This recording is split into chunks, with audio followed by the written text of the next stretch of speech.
madame, monsieur.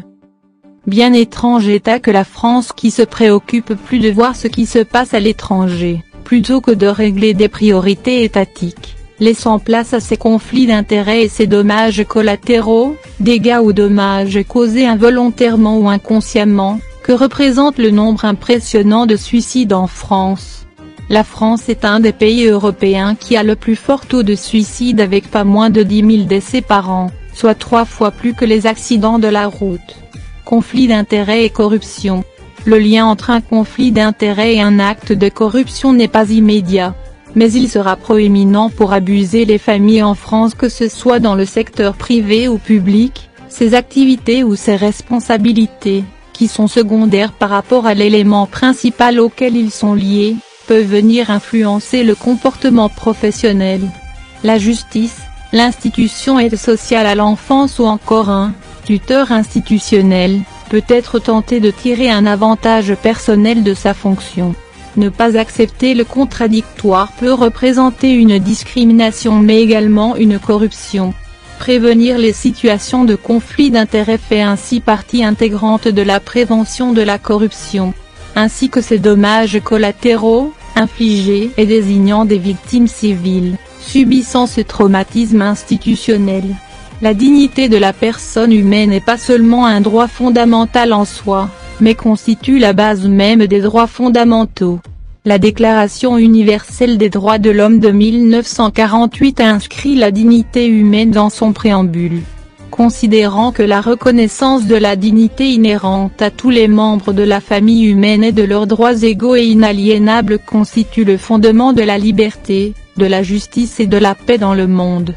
Si nous devions nous attacher à la Déclaration universelle des droits de l'homme, nous pourrions en déduire que le désordre social de ces atteintes à nos libertés, suite à l'échec patent des droits à la famille en France, est la prémisse d'atteinte formelle à notre dignité humaine. Il vous suffit juste de conscientiser que le terme torture ne relève point uniquement de violence physique. Il est si simple pour la justice française de briser une personne humaine par des tortures psychiques, visant à la destruction de ses capacités morales et psychologiques en la poussant dans un gouffre d'idéation suicidaire. De plus, face à l'inertie des pouvoirs exécutifs d'un État, que pouvons-nous retenir de ces concepts qui sont l'état de droit et la séparation des pouvoirs? L'état de droit est une situation juridique dans laquelle toute personne a des droits mais aussi des devoirs, et se trouve par sa volonté à avoir des droits à se soumettre au respect du droit, du simple individu et surtout les puissances publiques, politiques et judiciaires. La séparation des pouvoirs est un principe de répartition des différentes fonctions de l'État. L'objet de cette séparation est d'avoir des institutions étatiques qui respectent au mieux les libertés fondamentales des individus. La séparation des pouvoirs est ainsi devenue un élément essentiel des démocraties représentatives. Le paradoxe de ces concepts, c'est que dans des sociétés de droits humains, un pouvoir différent ne peut défendre une personne humaine et s'opposer à un autre.